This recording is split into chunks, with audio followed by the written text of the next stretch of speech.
ሙስሊሞች ሲኦል ይገባሉ እያላችሁ በልበ ሙሉነት ስትናገሩ ሰማለሁ አውቃለሁም።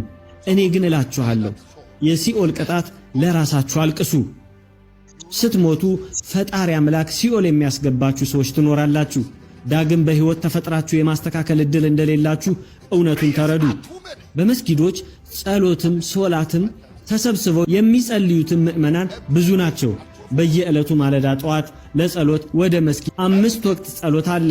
በየዕለቱ ነጋዴዎች ሀብታሞች፣ እናንተ ግን ከነድህነታችሁ የግንባታ ተቋራጭ ድርጅት ባለቤት የሆኑ ሀብታም ሙስሊሞች መኪናቸውን አቁመው መስጊድ ገብተው ከተራው ማህበረሰብ ክፍል አባላት ጎን ለጎን ቆመው በተመሳሳይ መልኩ ይሰግዳሉ።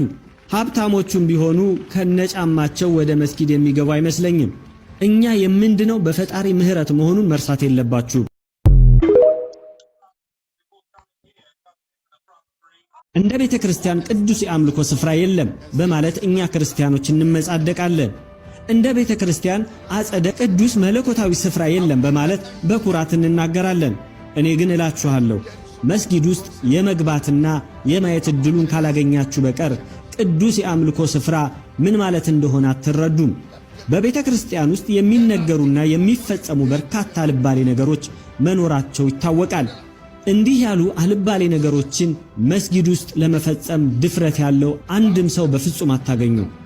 የአምልኮ ሥርዓታችን በጉልበታችን እየተንበረከክን ደግሞም እየሰገድን ቤተ ክርስቲያን ለጸሎት ከመግባታችን በፊት የመታጠብ ግዴታ ቢኖርብን ኖሮ በርካታ ሰዎች እግራቸው ቤተ ክርስቲያን እንደማይረግጥ በእርግጠኝነት መናገር እችላለሁ።